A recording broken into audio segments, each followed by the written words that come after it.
السلام عليكم ورحمه الله وبركاته. ازيكم حبايب قلب؟ عاملين ايه؟ يا رب تكونوا بخير وفي احسن حال. جالكم فيديو جديد النهارده، يا رب الفيديو ينال اعجابكم. بالله عليكم حبايب قلب اللي مشتركش في القناه يشترك ويفعل زر الجرس على الكل عشان يوصلكم كل جديد من قناتي قناه ام ليلى. قبل ما ندخل في محتوى الفيديو بتاعنا يا ريت نسمي بالله ونصلي على الرسول. بسم الله الرحمن الرحيم. اللهم صل وسلم وبارك على محمد وعلى اله واصحابه اجمعين. حبيبنا ونبينا وشفيعنا يوم الدين محمد صلى الله عليه وسلم. ربنا يبارك يا رب ليا ولكل امه محمد اجمعين، ويرزقني ويرزقكم جميعا الخير ان شاء الله. النهارده حبايب قلبي معانا كميه من الانتاج النهارده في قلب الفقاسه بتاعتنا. اللهم بارك اللهم بارك، ربنا يبارك يا رب ان شاء الله. معانا سمان، معانا بزراميط، معانا ساس، عفوا معانا بلدي هجين، معانا جمازه، معانا فيومي، كذا تشكيله كده من الفراخ. بس الحاجه الوحيده اللي موجوده ليا في قلب الفقاسه النهارده فهو السمان. السمان اللي موجود ومعتاد معايا على طول، اي انتاج من السمان بيبقى بتاعي. من نادر جدا جدا لو حد جاب عندي بيض سمان وما بيبقاش عارفين طريقه التخزين بتاعته، فبيطلع يا اما يطلع يا اما يكتم يا اما يبقى فاضي، لان هم ما بيبقوش راكنينه او مخزنينه تخزين صح. ففي ناس كتير جابت عندي بيض سمان فالنسبه بتاعتهم كانت وحشه جدا جدا. فربنا يبارك يا رب ان شاء الله ويرزق كل من كان يا رب الخير، اللهم امين. نبدا كده نفتح الفقاسه بتاعتنا ونسمي بالله. انا لسه ما طلعليش انتاج بعد ما عملت السمان بتاعي الشطه والكركم، لسه ما طلعليش انتاج خالص. اول حاجه احنا حطيناها من بيض السمان بتاعنا اللي هو الرف ده الجديد اللي حطيناه من بيض السمان بتاعنا. لسه ما نعرفش النسبه بتاعته بعد الشطه والكركم، لان نسبه الخصوبه عندي وحشه جدا جدا في السمان. فيعني من النتيجه اللي بتطلع عندي بتبقى ضعيفه جدا جدا، فمش عارفه ايه السبب. ممكن يكون في مشكله في الذكور، ممكن يكون في مشكله في اي حاجه، نقص اي حاجه. فانا لما حطيت الشطه والكركم قلت هشوف نسبه الخصوبه بعد الايه الشطه والكركم. ده اللي هيبقى عليه الدور في الطلوع، يعني ايه اللي هيبقى ايه اللي هيطلع قبل ده، يعني ده اللي هيطلع الاول. فهنشوف نسبه الانتاج بتاعته هتطلع احسن من الاول ولا اقل ولا هتبقى ايه بالظبط، مش عارفين. فان شاء الله النسبه هتبان بعد ما بعد ما تطلع ده هنشوف النسبه هتبقى قد ايه. فربنا يبارك للجميع يا رب. طب انت فاصله بينهم ليه يا ام ليلى؟ ده بيض سمان ده بيض سمان، لان ده محطوط في ميعاد وده محطوط في ميعاد، فمش محطوطين مع بعضهم. فانا هعرف ازاي ده هيطلع امتى وده هيطلع امتى الا بان انا فاصله بينهم وبين بعض. فربنا يبارك يا رب. انا النهارده حقيقي ما قلبتش البيض خالص، لان ما اعرفش يعني كان عندي فصلان من اي حاجه، فما قلبتش البيض تماما. يعني النهارده البيض اللي مكتوب عليه محمد ده بتاع متابع عندي موجود عندي، هو يا جماعه من مركز بالقاس.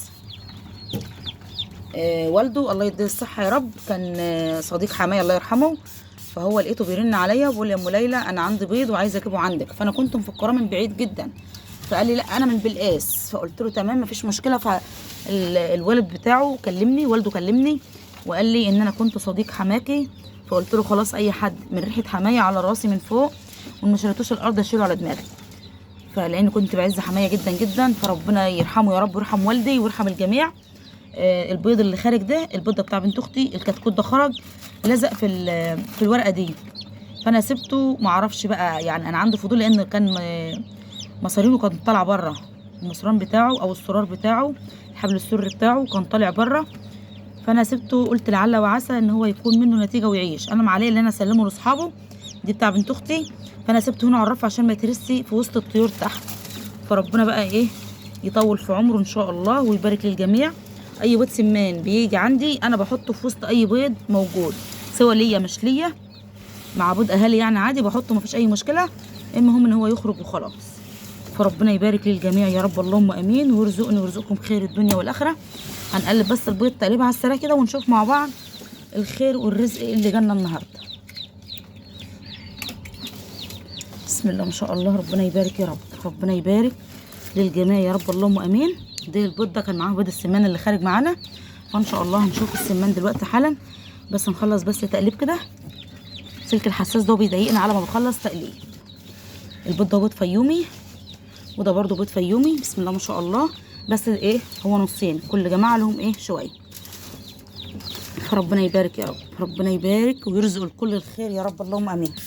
جبت بخاخه تانية اهوت، لان البخاخه كانت عنده باظت كانت بتعمل مشاكل في الانتاج، فانا جبت بخاخه تانية اهيت كانت ليلى بنت عينها، فانا اخدتها وجبتها ايه للبيض عندي هنا عشان الفقاس. بسم الله الرحمن الرحيم. يا ريت نسمي بالله كده وندعي بالبركه ان ربنا يبارك يا رب، اللهم امين. نشوف بس الاول السمان بتاعنا كده نخرجه، لان السمان كان المفروض طلع من الصبح، بس هنشيله دلوقتي ونحطه مع بعض ان شاء الله. هنطلع السمان كده، الله اكبر ربنا يبارك. دول ادي 3 6 9 12. ده لسه كتكوت خارجه يا حبايبي، ده لسه خارجه اهو. 12 15 18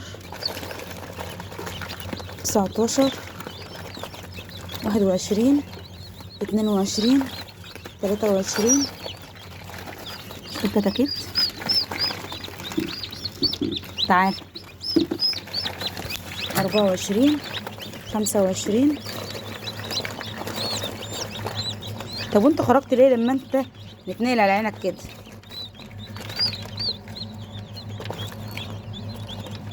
يبقى باللي لسه متقلع دي تبقى 26 كتكوت كده. شوف لو في حاجه تانية. 26 ساعات بيستخبوا في القش. 26 كده. 26 كتكوت سماه باللي لسه خارج معانا جديد. هنروق بقى الفقاسه من القشور والكلام اللي فات ده. شوف اي حاجه الاول كده. ممكن يكون في حاجه في الفقاسه من جوه، هنشوف كل حاجه بس مع بعض كده دلوقتي. بس نروق القشور الاول كده عشان نروق للفراخ اللي موجوده معانا. بسم الله الرحمن الرحيم. قشور السمان وقشور الفراخ اللي ملهاش لازمه كل ده يتشال. لسه في فراخ كان معاها انها تخرج النهارده، فيهم الكتكوتين اللي خارجين دول، والفراخ هتنقر فيهم وربنا يسترها. انا عايزه اشتريهم بقى احطهم في اي مكان تاني بعيد عن الفراخ عشان هما الفراخ هتنقر فيهم. فانا هشيلهم كده احطهم على اي رف لانهم سقعانين جدا. تعالوا هنا كده بس ادخلوا عشان تدفوا، لان لو فضلوا في وسط الطيور هيبردوا اكتر واكتر. ناخد البطيه العسل دي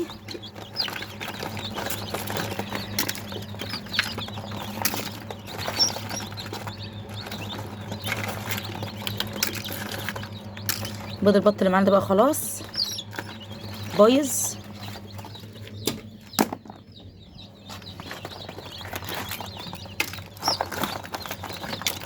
كنت متفق مع واحد يجيب لي مفرمه بتاعه لحمه جزار، يعني عنده مفرمتين، فقال لي في واحده فايضه عليا انا مش محتاجه، فقلت له تمام هاخدها. ولحد وقتنا هذا كده ما ردش عليا. بدل ما ارمي القشور دي كلها استفاد منها، ادخلها تبقى كالسه من الطيور، فلسه لحد الان ما ردش عليا.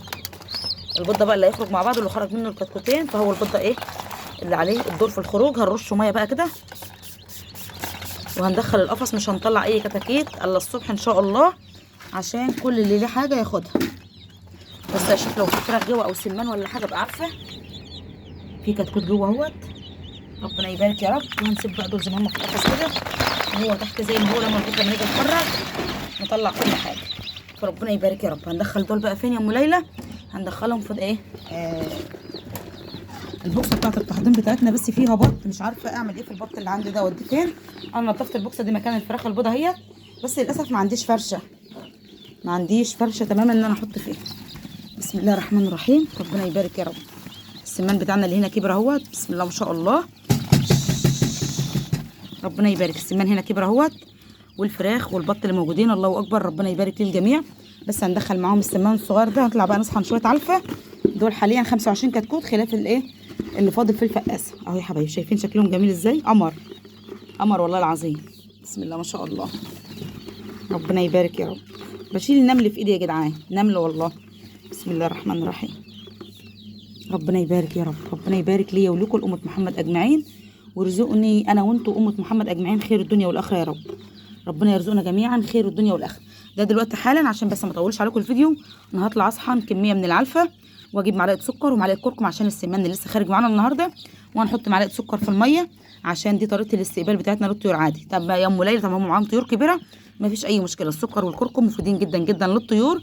السكر بيوسع مصران الطير وبيخليه يسحب معاكي اكبر قدر من العلف وبيكبر معاكي بسرعه كبيره جدا جدا. دفعه البط الخليط اللي موجوده معانا دي بسم الله ما شاء الله، ربنا يبارك يا رب. حاجه في مستوى عالي جدا جدا ما بين البادة والمسكوفي، حاجه جميله جدا جدا. بط رقد اللي محتاجهم يا جماعه يتواصل معايا ان شاء الله، وانا تحت امر حضراتكم. اللي محتاج سمان، محتاج فراخ هندي، فراخ بزراميط، انا تحت امر حضراتكم في اي حاجه. دي كان الفيديو بتاعنا النهارده، وده الانتاج اللي جالنا. ربنا يبارك يا رب ليا ولكم محمد اجمعين. استنوني فيديو جديد واشوفكم على خير، والسلام عليكم ورحمه الله وبركاته.